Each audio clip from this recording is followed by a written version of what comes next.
আজকে সকালে যাওয়া হয়েছিল পায়ের দোকানে, চিকেনের দোকান। তো চিকেন কাকুকে বলা হলো যে মুরগির লেগ পিস যদি দেওয়া যায়, দুটো তো পাওয়া যাবে, চারটে হলে আরও ভালো হয়। তো তখন উনি বললেন যে শুধু লেগ পিস নিতে গেলে 300 টাকা পার কেজি পড়বে, আর যদি কিছু পার্টস দেখায় লেগ পিসের সাথে, সেই পার্টসগুলোও যদি নেওয়া হয়, সব মিলিয়ে 180 টাকা পার কেজি আর 200 টাকা পার কেজি কোয়ালিটি ওয়াইজ পড়বে। তো সেটাই করা হলো, 200 টাকা পার কেজি ওয়াইজ নেওয়া হলো, 180 টাকা পড়লো 900 গ্রাম। তো উদ্দেশ্য ছিল, হঠাৎ করেই ঠিক হয় যে চিকেনের স্যুপ বানানো হবে। তো তার মধ্যে ভুট্টা এটা দেওয়ার ইচ্ছা ছিল, কর্ন স্যুপ হতো, কিন্তু সকালবেলা বাজারে ভুট্টা না পাওয়ায় মটর দানা দিয়েই কাজ চালাতে হলো। মটর দানা আগের দিন জলে রাতে যদি ভিজিয়ে রাখা হতো ভালো হতো, কিন্তু হঠাৎ করে করার জন্য কুকারেই সেটা সেদ্ধ করা হয় বেশ খানিকক্ষণ। প্রথমে ভালো করে মুরগির লেগ পিসগুলোকে পরিষ্কার করে নেওয়া হলো এবং গরম জল ঢালা হলো। পরিষ্কার হওয়ার পর যে জিনিসগুলো এখানে লাগছে, তার মধ্যে প্রথমে যে রসুন কুচি রাখা হয়েছিল, সেটা প্রথমে সর্ষের তেলে কড়াই ঢেলে খানিকক্ষণ গরম করার পর ভাজা হলো, এবং তারপর বেশ খানিকটা ভাজা এবং সেদ্ধ হয়ে গেলে হাতের প্রেসারেই আর কি ওটাকে একটু গলিয়ে নিলাম। অনেকে চাইলে মিক্সি ইউজ করতেই পারে।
তো গাইস, তোমরা দেখছো একটি কুকারে মটর সেদ্ধ করা হয়েছে।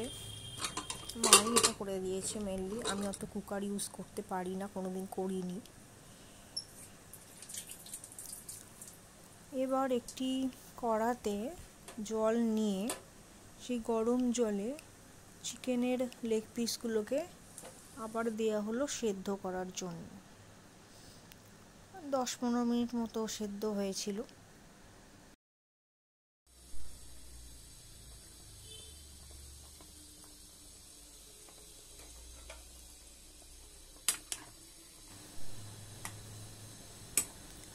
লেগ পিসগুলো সিদ্ধ হওয়ার পর সেটিকে আরেকটি পাত্রে ঠান্ডা জল রেখে তার মধ্যে দিলাম, কারণ ওর যে মাংসগুলো সেগুলোকে আমাকে ওই হাড় থেকে ছাড়িয়ে নিতে হবে।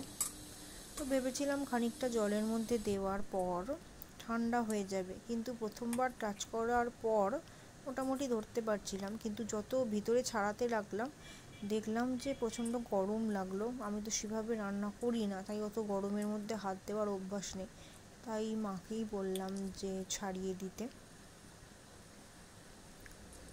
তো 4টেই পিস ছাড়ানো হলো।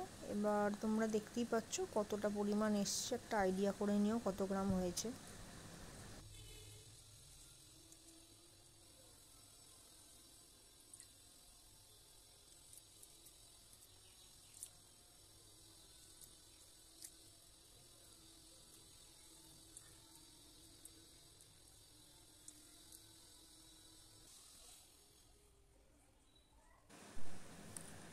ফাইনালি আবার সিদ্ধ করব, আবার ওই একই কড়াতে আগের যে জল ছিল সেই জলের মধ্যে ছাড়ানো মাংসগুলো দেওয়া হলো।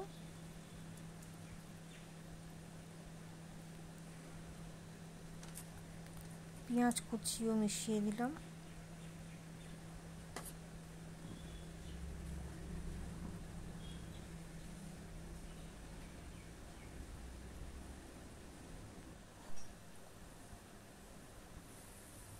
খানিকক্ষণ পর এতে মেশালাম জিরে গুঁড়ো, ধনে গুঁড়ো, নুন। আগে থেকে সিদ্ধ করা মটরও ঢেলে দিলাম। তারপর কিছুক্ষণের গ্যাপ দিয়ে স্টেপ বাই স্টেপ ধনে পাতা,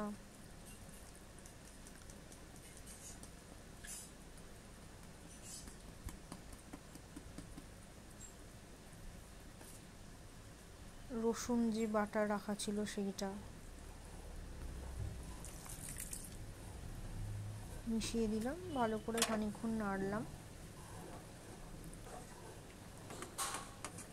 চাইলে এতে তোমরা কর্ন মেশাতে পারো, কর্ন ফ্লাওয়ার যেটা, সেটাও মেশাতে পারো। মটরের জায়গাতেও ভুট্টা বা কর্ন দানা দিতে পারো।